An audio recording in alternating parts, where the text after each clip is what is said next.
Faly miarabanao amin'ny anaran'i Jesosy, rahavavy malala sy ranadahy malala ao amin'ny tompo amin'ity anio ity.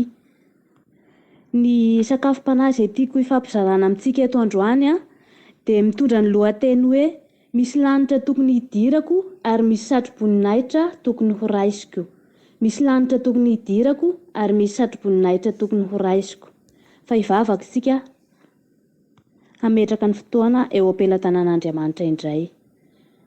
Ry Jesosy Kristy Tompo, misaotra anao izahay satria nomenao izao fotoana izao indray. Koa miteza ianao hanome ny fanahinao masina aminay tsirairay avy, hanazava ny sainay indray, hahafahanay miaino izay tianao ambara aminay sy mandray lesona amin'izany. Amindrao fo izahay satria mpanota, ka mba ho afaka mipetraka ao am-ponay anie ny teninao. Ny fanahinao masina anie hombanay amin'izao fotoana izao. Amin'ny anaran'i Jesosy no angatahnay ny vavaka. Amen. Ho jerentsika voalohany ireo toetra tokony hananantsika mpiazakazaka hanatrarantsika ny tanjona dia ny lanitra vaovao sy ny tany vaovao izany. Maro ireo toetra tokony hananantsika amin'ny maha-kristianina satria maro ireo fakapanahy izay sedrantsika amin'ny fiainana andavanandro. Ny devoly dia manao ny tous les moyens ahafahany manala antsika amin'ny fanarahan-dian'Andriamanitra. Koa mangataka antsika ny tenin'Andriamanitra mba hahony tena sy hahafehy-tena itsika, fa toetra iray tokony hananantsika izany ahafahantsika manatratra ny tanjona dia ny fahatratrarana ny lanitra izany. Andeny eo jerentsika izay voasoratra ao amin'ny Koritianina voalohany toko 7 andininy 5:20. Koritianina voalohany toko 7 andininy 5:20. Amin'ny anaran'i Jesosy. Ary ny mpiazakazaka rehetra dia mahony tena amin'ny zavatra rehetra, kanefa ireny dia mitady satroboninahitra mety ho lo ihany, fa isika kosa dia mitady ny tsy mety ho lo. Amen. Hitantsika ireny mpiazakazaka ireny, alaintsika ohatra ireny mpiazakazaka amin'ny atletisme ireny. Samy manao ny ainy tsy ho zavatra, manao entraînement anatina fotoana maharitra ireny olona ireny mba handrombahana ny amboara andro iray, izany hoe voninahitra kely tena tsy misy dikany nefa dia tena amonoana aina anaovana etapy maro, anaovana entraînement isan-karazany ahafahana manatratra ny tanjona dia ny ahazahoana ny amboara izany satroboninahitra kely nefa dia tena anaovan'ny olona ny ainy tsy ho zavatra. Dia tahaka izany koa itsika mila manana exercice, manao entraînement, izany hoe manana fandavan-tena, hanao fanazaran-tena itsika mba hahatratrarantsika ny tanjontsika. Fa raha vao fahitantsika ary fa ireny olona ireny aza ve satroboninahitra kely mety lo no anaovan'ny ainy tsy ho zavatra, koa vao maika ve fa lanitra ny tanjontsika. Satroboninahitra ambony indrindra izany ary tena tsisy tahaka izany hoe mahazo ny lanitra sy ny tany vaovao izany. Ndera itsika hanono tena ho an'Andriamanitra, ahafahantsika mahazo izany amboara lehibe izany. Ho jerentsika ihany koa izay voasoratra ao amin'ny Petera voalohany toko 5 andininy 9. Petera voalohany toko 5 andininy 9 amin'ny anaran'i Jesosy. Mahonona tena, miambena, fa ny devoly fahavalinareo dia mandendeha tahaka ny liona mierina mitady izay harapany. Amen. Hitantsika fa ireo izay mitoetra ho matoky eo am-pelatanan'Andriamanitra dia tena ataony devoly hazalambo. Mila mitandrina tsika satria raha matory tsika, tokony handiny teny tsika, fa satria matory tsika mbola tsy ataony devoly toy ny hoe ahodikodiny dia ao aminy tsika izay. Matoy tsika tsy kasikasihan'ny devoly fa tena avelany ho tranquille dia efa anazy ianao izay, efa azy izay matoy tsy ataony an'izay. Koa mila mitandrina tsika, mila miambina tsika, mila mivavaka mandrakariva itsika ary mila tsy sasatra tsika, fa ny devoly dia tena miasa mafy ny devoly amin'izao fotoana farany izao. Ny zavatra jerentsika, ny zavatra henointsika, ny zavatra vakiantsika, ny olona manodidina antsika, ireo rehetra na ny asantsika ary dia entin'ny Satana hanimbana ny fiainantsika. Fa mila mitandrina tsika ary mila manana fotoana hatrany hivavahana, satria raha tsy mivavaka tsika dia lasa tsy manana n'ilay hery. Mila mangataka ny fanahy masina tsika hananantsika ny herin'Andriamanitra mandrakariva miaraka amintsika. hahafahantsika mahita ny lalana izay tokony harahintsika. Hitantsika ihany koa izay voasoratra ao amin'ny ohabolana toko 5:20, ohabolana toko 5:20 amin'ny anaran'i Jesosy. Tanàna rava tsy misy manda ny lehilahy izay tsy mahatsindry ny fahatezerany. Eto Andriamanitra dia mampitandrina antsika fa mila mahony tena koa itsika amin'ny fahatezerana. Izany hoe tsy mila misafoafoaka satria ny olona iray izay tsy manana ny fahatsindrim-po dia ampiasain'ny devoly matetika lasa misafoaka any amin'ny tsy tokony hatao nefa Andriamanitra dia mampitandrina antsika amin'ny alalan'ny tenin'Andriamanitra fa ny fahatezerana dia mialohan'ny faharavana. Toetra faharoa tokony hananantsika mpiazakazaka hanatrarantsika ny tanjona ihany koa dia ny fanazaran-tena. Tena mila manana fanazaran-tena isika mba tsy hiviliviliantsika amin'ny haviana, amin'ny havanana, amin'ny fanarahadian'Andriamanitra. Andeha ny vaky itsika izay voasoratra ao amin'ny Korinthianina 1, Korinthianina 1 toko 7:20-20 Korinthianina 1 toko 7:20-20 amin'ny anaran'i Jesosy. Raha izaho ary dia mihazakazaka aho nefa tsy toy ny manao kitoatoa ary mamely totohondry aho nefa tsy toy ny mamely rivotra, fa asiako mafy ny tenako mangana ka andevoziko, fandrao na dia nitory tamin'ny sasany aza aho dia ho lavina kosa. Amen. Eto ny tenin'Andriamanitra dia mangataka antsika mba handresy ny izaho, ny maha izaho antsika. Inona moa ny hoe maha izaho antsika? Ny filan'ny nofo, ny fitsiriritana, ireo rehetra izay manakatsakana ny fanojottsika ara-panahy dia mila resentsika ireny. Ny fiheboheboana, ny fitiavana n'izao tontolo izao, ny fitiavam-bola, ny fitiavan-tena, ny fitiavan-karena, mila resentsika ireny. Ny fitiavantsika voninahitra, ireny rehetra ireny dia mamotika antsika amin'ny fanatrarantsika ny mandrakizaintsika. Matetika isika dia tena tia mitory ny tenin'Andriamanitra amin'ny hafa. Tia isika manome torolalana ny hafa izoran'izy ireny amin'ny lalana tsara sy marina. Nefa matetika dia adinontsika ny mitory amin'ny tenantsika. Manazatra ny tenantsika hifikirantsika amin'Andriamanitra.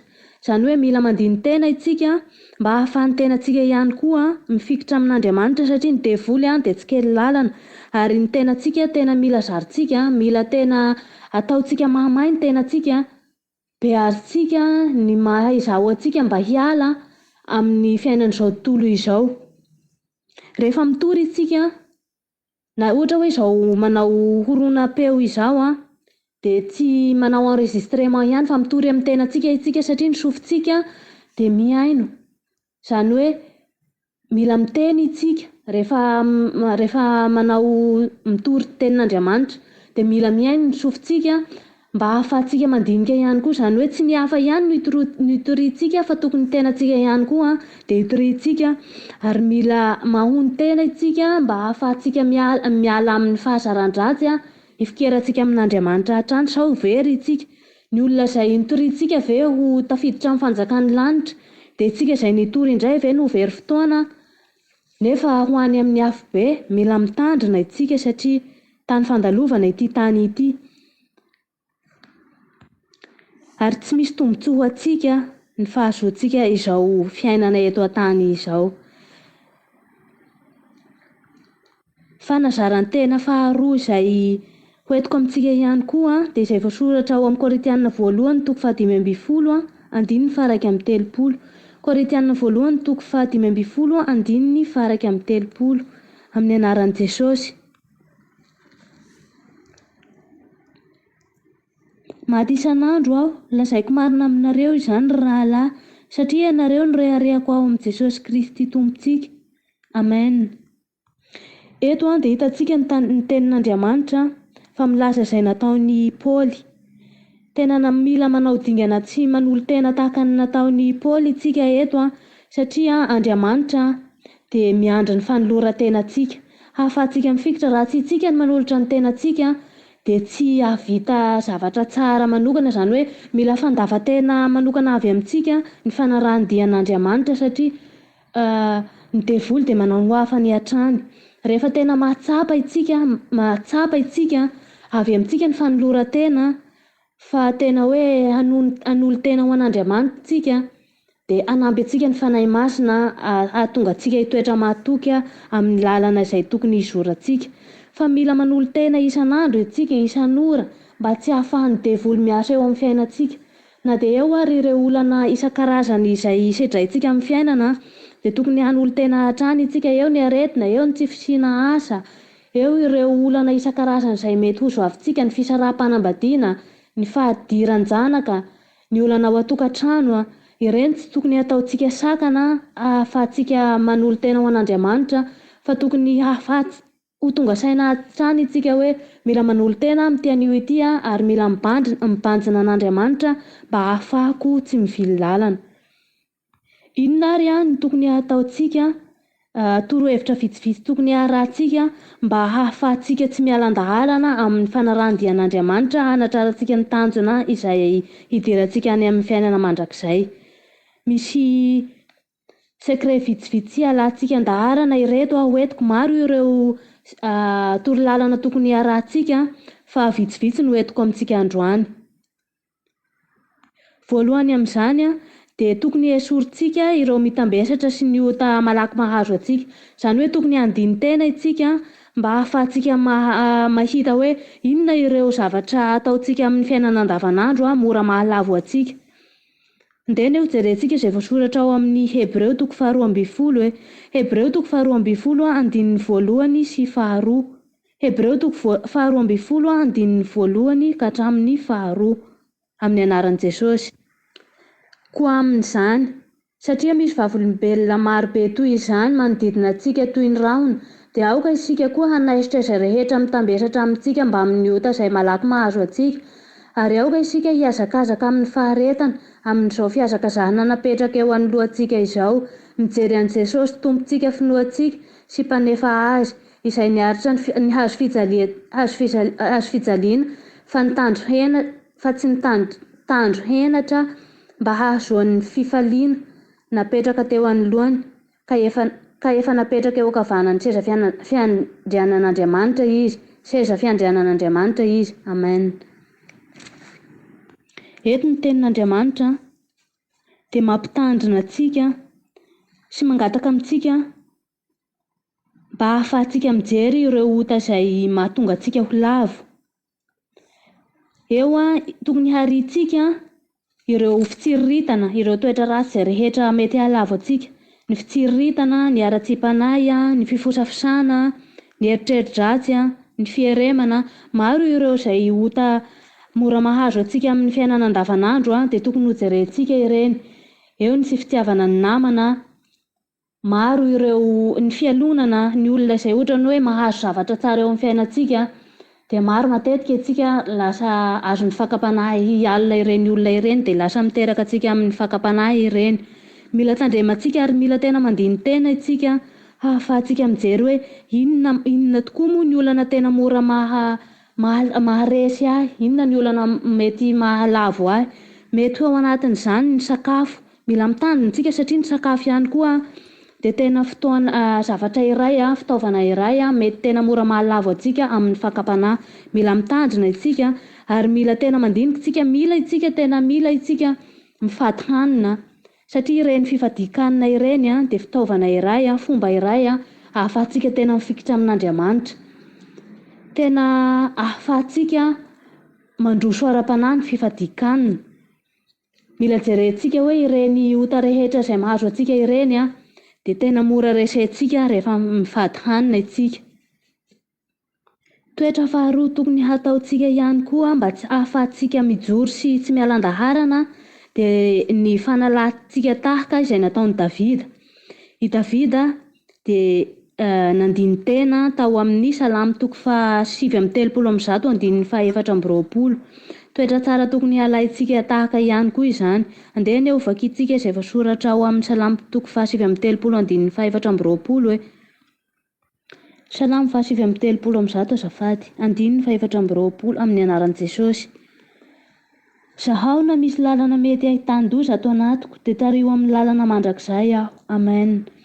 Hitantsika eto fa i Davida dia nangataka tamin'Andriamanitra mba hahafahan'Andriamanitra mandinika izay ao am-pony. Itsika ihany koa dia afaka mangataka amin'Andriamanitra tsika mba hahafahantsika mandiny tena sy miroso bebe kokoa amin'ny lalan'ny fiainana mandrakizay. Satria tsika rehefa manokana fotoana andinihan-tena dia miditra an-tsehatra ny fanahy masina manoro antsika ireny lalana rehetra izay tokony hataontsika ireny.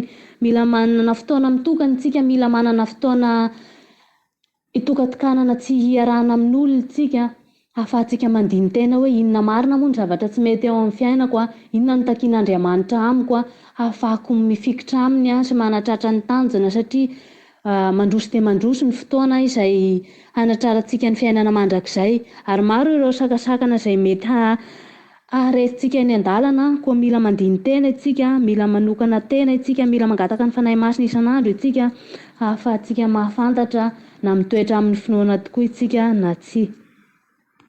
Toetra manaraka ahafahantsika torohevitra manaraka ahafahantsika mifikitra amin'Andriamanitra ihany koa dia ny fahasotoantsika mangataka ny fanahy masina. Ny fangatantsika ny fanahy masina dia tena ahitantsika tombontsoa lehibe eo amin'ny fiainantsika amin'ny fanarahandian'Andriamanitra satria ny fanahy masina dia miasa tokoa. Izay mangataka ny fanahy masina dia tena mahita tombontsoa amin'ny ara-nofo sy amin'ny ara-panahy satria mivelona amin'ny tenin'Andriamanitra na dia tsy miteny ary na eo am-piasana na ao am-panavina zavatra iray tsika dia afaka mangataka ny fanahy masina any am-pontsika any ary miaina amin'izany tombontsoa lehibe ho antsika izany. Ny fanahy masina, ny fangatantsika ny fanahy masina dia ahafahantsika mahafantatra ireo fahotana miafina any am-pontsika any sy ahatonga antsika amin'ny fibebahana marina. Ny fanahy masina dia tena mpanolon-tsaina, fantatsika fa Andriamanitra dia manome antsika ny fanahy masina rehefa mangataka aminy itsika araka ny voasoratra ny tenin'Andriamanitra.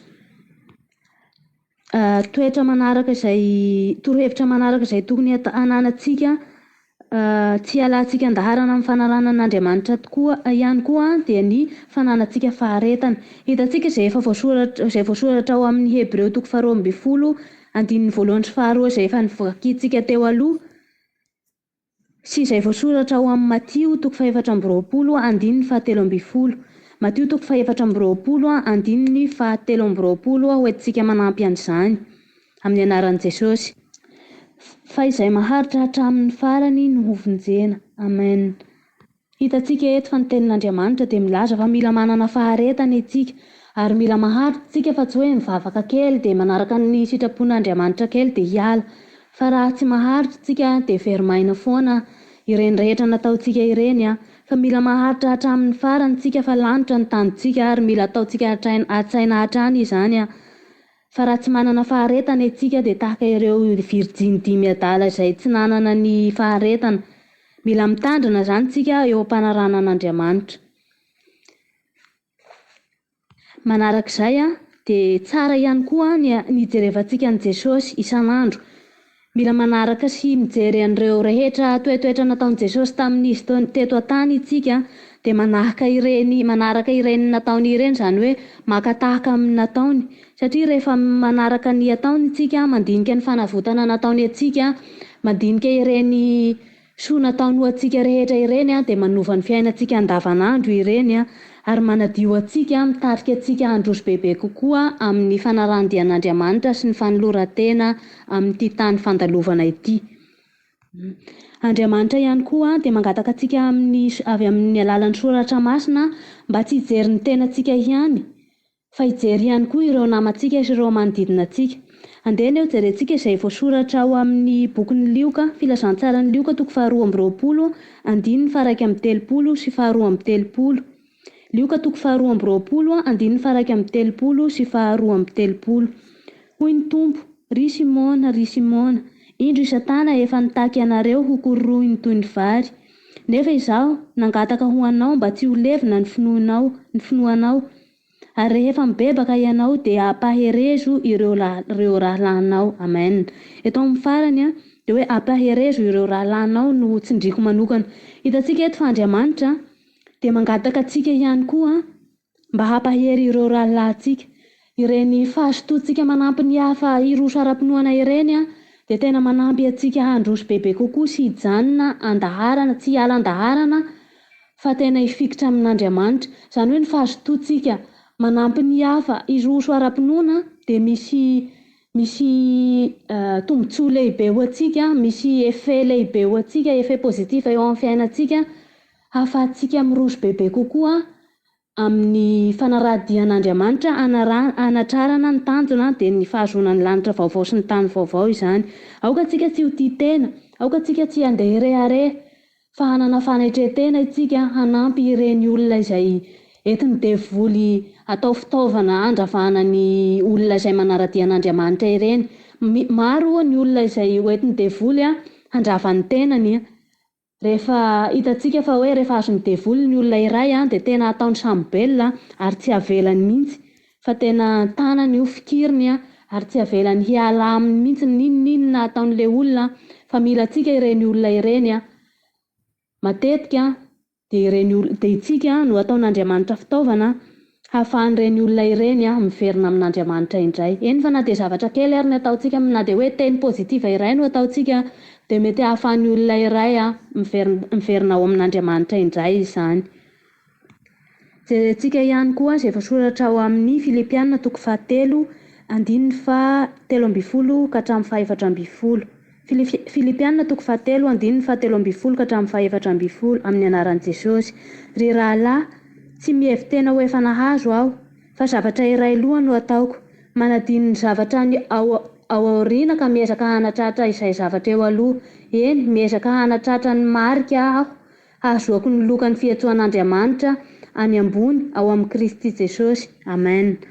Lanitra ny tanitsika ary tsy mijery itsika ny zavatra efa vitantsika fa ny miroso hatrany, izany hoe mila mijery hatrany tsika fa mila manatratra ny tanjona itsika dia ny hazo antsika ny lanitra vaovao sy ny tany vaovao izany. Tsy atao hoe efa ato anaty paosiko ny lanitra vaovao sy ny tany vaovao, fa mila miezaka itsika isan'andro tahaka ny nataon'i Paoly teto satria Andriamanitra dia manana ny lalana hitondrana antsika eo amin'ny fiainana andavanandro. Ary tsy hoe rehefa ato amin'Andriamanitra androany dia hanao kitoatoa, fa mila manolo tena isan'andro itsika ary mila ezaka avy amintsika ny fandrosoantsika ara-panahy hahafahantsika mahazo ny amboara izay tian'Andriamanitra omena antsika. Inona moa ny tombontsoantsika raha mahazo ity tany ity tsika? Ho levonina miaraka amin'ny zavatra rehetra sy ho diovina izay rehetra amin'ity tany ity ary ny fanahy ihany no maha olona. Ko raha tsy hananantsika ny fanahin'Andriamanitra fa ny devoly ny hiasa ao anatintsika ary dia ho levonina miaraka amin'ny devoly isika. Dia mila mitandrina itsika ary mila manao ezaka hatrany isan'andro. Manarak'izay dia tokony tsy hierikerika ihany koa itsika. Toetra iray manokana ahafahantsika manaradian'Andriamanitra hatrany izany tsy fiherikerehana izany.